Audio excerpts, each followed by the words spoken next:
महाराज, माजी मंत्री आदरणीय प्रकाशभाई,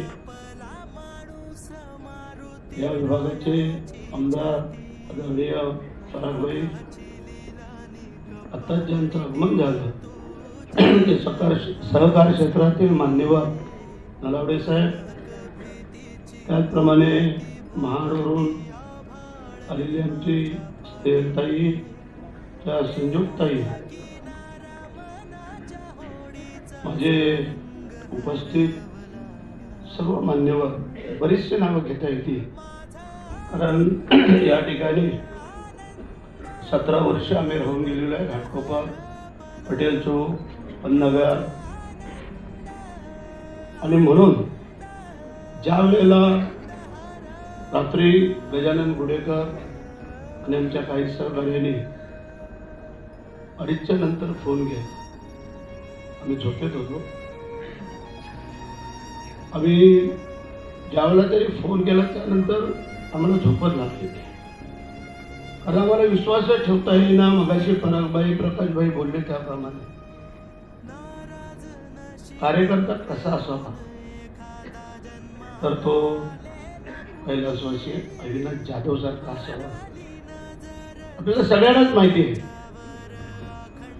या भागामध्ये यशवंत शेठ, हरीशेठ जाधव कंपनी आणि त्यांचे वडील महादेवराव जाधव, तो आम्ही लहान होतो, परंतु त्यांच्या सानिध्यात काही काळ आम्हाला काम करताना पाहायला मिळालं.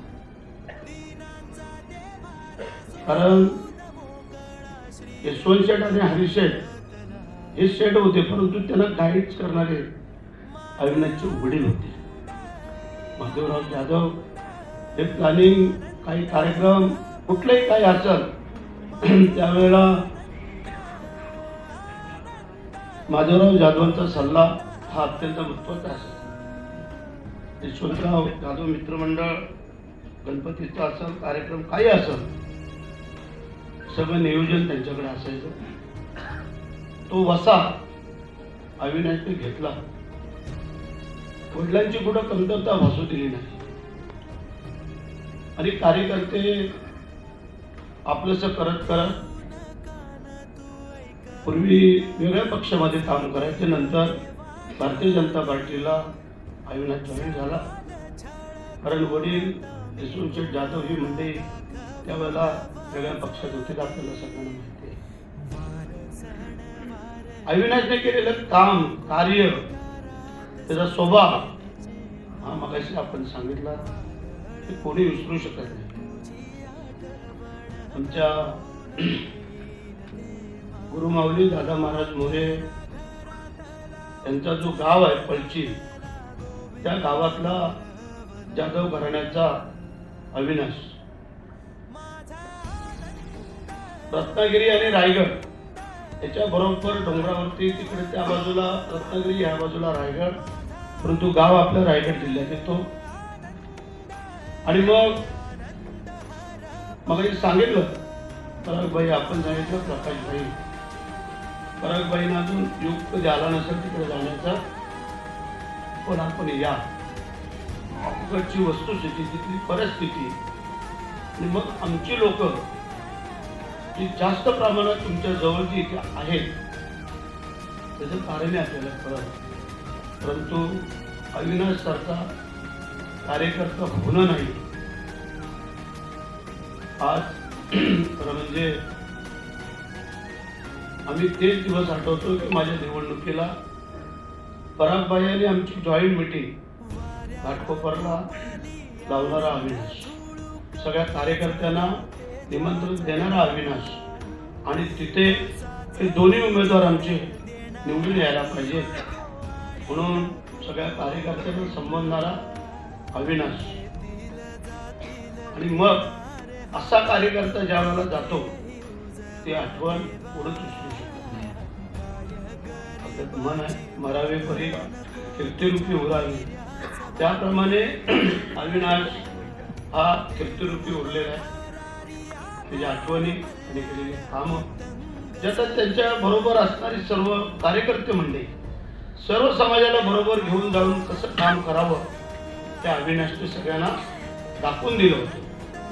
जरी तो आमच्या मराठी समाजामध्ये जन्माला आला असला तरी सगळ्या समाजाच्या बरोबर त्याचं अत्यंत जवळचे संबंध होते.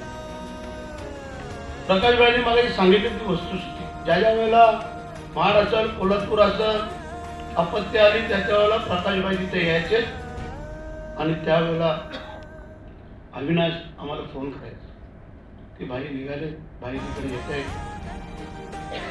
आणि अशा सगळ्या गोष्टी प्रकाशबाईंनी तर फार जवळून पाहिजे. परागबाईंनी आता 6 वर्ष त्यांच्या सान्निध्यात आल्यामुळे त्यांनाही कळलं की हा आमच्या रायगडचा सुपुत्र हा कधी आपल्याला फसवू शकत नाही आहे. जे जमत ते इमानीद्वारे करत आणि म्हणूनच आज एवढ्या मोठ्या व्यक्तींकडून त्यांना हे जे काय त्यांचं मनोगत आलं ते निश्चितच त्यांच्या हृदयापासून आलं, त्यांच्या मनापासून आलं. आपण कितीही जरी बोललो तरी संपणार नाही अशा काही गोष्टी आहेत. एकच इच्छा होती, मगाशी भाई बोलले की त्याला नगरसेवक होण्याची इच्छा होती.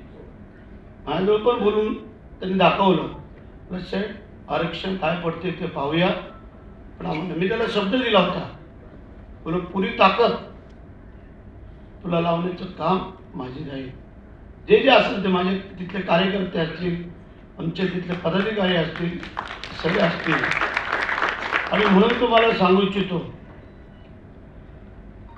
त्याची जी काही स्वप्न अपूर्ण राहिलेलं आपण मला सांगितलं दोघांनी.